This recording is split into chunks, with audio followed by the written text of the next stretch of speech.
Isang magandang umaga po sa atin lahat mga kapatid. May gagawin na naman tayong TV. Ang brand nito ay LG na 43 inches na Smart TV. Sa ating kaibigan to si Paring Bert. Sana magawa natin ito. Ang problema nito ay may guhit sa gitna. Sana may saksakan ko, nakalimutan ko na. So plug in natin para makita nyo rin mga bro, para malaman natin kung magagawa ba natin to o hindi. So power on natin. Ayan, nakita nyo mga bro, talagang may picture naman, kaya lang may guhit dito sa bandang gitna, sa kabilang itong side na to. Yan ang naging problema niya. Kaya lang hindi natin malagyan ng DVD player dahil walang audio video ito na iba yung audio video niya. Naka HDMI kasi ang gamit nito. So bubuksan na lang natin at sana magawa natin to. So, medyo malapad-lapad yung kanyang halos isa mahigit sa tangkal yung guhit na portion niya. Kaya try nating operahin kung makuha natin to sa dagdag bawas o bawas dagdag. Tabelis Paring Bert to. Ayan, lumalabas yung LG. Pero pag may kinabit na to sa Android box, may picture naman. Kaya lang itong side na ito, yung portion na to, yun ang walang picture, puti lang, ganito lang nakikita. Dito malinaw naman, pati dito malinaw din. Dito lang talaga, yun ang naging problema lang. Subuksan na lang natin, alamin natin kung kaya nating operahin to mga bro. Ito ang buhay naman yung gagawin natin sa umagang ito. At sana magtagumpay ng ating operasyon sa TV na ito. Subuksan muna natin para magkaalaman. Share ko lang pala itong model number ng gagawin natin na LG mga bro. Ito yung model number niya. Model number, basahin ko lang 43LX545H-TE, yung pala yung model number. So 43 inches nga mga bro. So binuksan na natin yan at visual check muna tayo sa ating medyo napakaganda pa pala nito makinis na makinis, wala pa ganong alikabok Pwede naka-virgin yan ba? Virgin na virgin nga ito So ito, kailangan baklasin pala natin to para makita natin yung pinaka top board. So sa model na ito, medyo malaki yung motherboard pala nito kasi Smart TV na to mga bro. Tapos mayroon din siyang T-con board na ginagamit papunta sa ating screen, ating top board. So baklasin muna natin to mga bro para makita natin yung pinaka top board nito, baka makuha natin sa linis yung may portion na guhit na yun, yung puti. So baklasin muna natin para makita natin kaloob-looban itong top board niya. Hindi marami pa pala nakaharang. So tuloy natin mga bro, nabaklas na nga natin yung sa pinaka top board niya. Na-check na natin lahat yung mga flex, malinis naman. Lahat ng flex niyan, dalawa left and right na side, chinik na natin, mga malinis naman siya, wala namang dumi. Tapos sinubukan na rin nating mag tip method at ganun pa rin, wala pa rin nagbabago sa picture. So sa ngayon, mga gagawin natin, baklasin natin yung pinaka frame para makita natin yung pinaka ng sa harap yung kanyang COF. Titingnan natin kung may problema yung COF dito na side. Kasi dito, pag tiningnan mo natin dito sa dalawang COF niya, na portion na to, okay naman, wala naman siyang nasunog, wala mo tayo nakita na nasunog. Kaya try na lang natin buksan yung pinaka frame para makita natin yung sa connection ng screen natin na papunta sa ating top board. Titingnan natin kung mayroong kung may dumi or may amag or may nasunog para malaman natin. Kasi pag sinilip lang natin dito na portion, hindi natin makikita yung kabuuan kasi may nakaharang pa. So kailangan natin buksan yung pinaka frame. Kasi pag maganda naman kahit yung dito na portion, hindi katulad nung dati na in-upload natin na LG rin, na nakita ko na kagad yung butas dito na portion.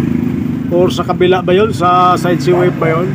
Sa dito, sa ganitong sa kanyang model na to, hindi naman natin makikita. Kaya mas maganda buksan talaga natin yung pinaka-frame niya para makita natin yung kabuuan. So update na lang mamaya mga bro, babaklasin lang natin yung pinaka-frame niyan para malaman. Kasi nag-try na tayo ng tip method ng kabilaan, ganun pa rin, wala pa rin nagbabago, nandiyan pa rin yung puti na may guhit-guhit. So buksan na lang natin para magkaalaman na.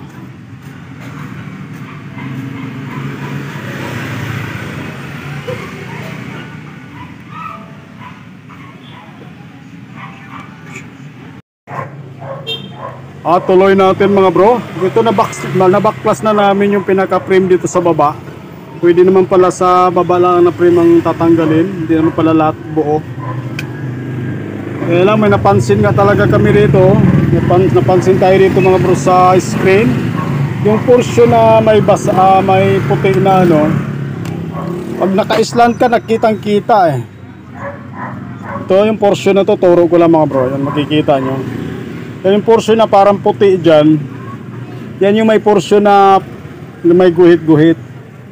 Yung pinaka-screen na sa ilalim mga bro ito, tututo ko lang. Dapat parehas ang kulay niyan dito. Yan siya may bukod na puti, parang nasunog. Kaya try lang natin painitan kung ano mangyayari. Subukan lang natin painitin kung ano. Pero sa tingin ko kasi parang nasunog siya or nabasa. Kung portion natin dito mga bro, makikita nyo sa video natin.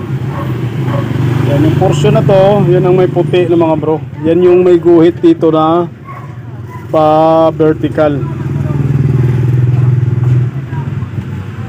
Kaya try natin painitan kung sakaling may remedyo pa. Kasi sa ilalim ng salamin ng pinaka-screen na yan mga bro.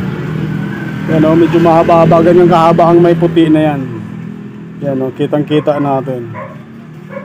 Pero pag sa sentro ka matitingnan, pag bibidyo mo sa sentro, hindi mo halong halata. Hindi mo siya halos makikita na may puti siya.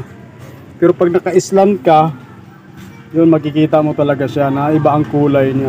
Halata mo talaga siya. Yung portion na to. Yun, sana ba yun? Ayan, yung puti na yan. Itong portion na to mga bro. Kitang kita. Yan yung portion na yan, yung may puti na yan. So try ko lang painitan mga bro. Titingnan natin kung magawan ba natin ng paraan ito. Kasi sa ilalim ng salamin, hindi natin pwedeng hindi tayo pwedeng mag-bypass dyan o i-jump natin. Hindi rin pwede sa salamin kasi mga bro, hindi natin pwedeng hinaangan yan. Sa ilalim mismo ng salamin. Hindi katulad ng dito kung sa top board sa side COF, yung voltahe ang nawala na, pwede natin i-bypass. Pero pag ito ganito na sa salamin mismo, yan kitang kita. Hindi natin pwedeng ihinang yan. So try lang natin painitan kung anong mangyayari. Subukan lang natin mga bro.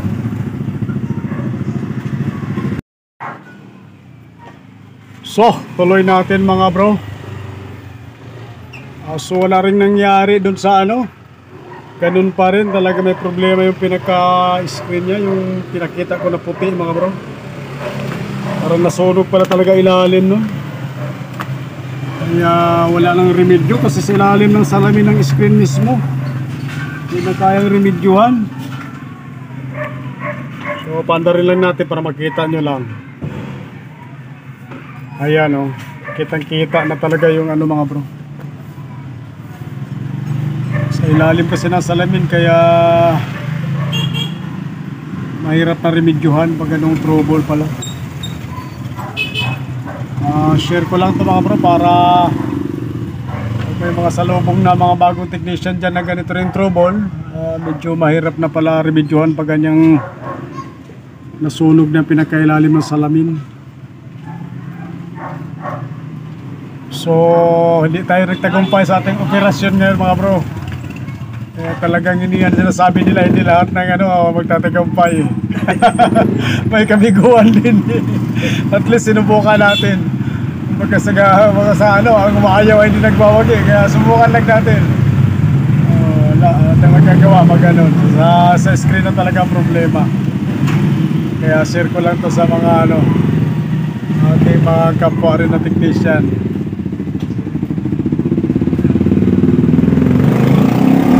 Hanggang dito lang muna yung video natin mga bro ha. Talaga hindi natin nagawa ng paraan.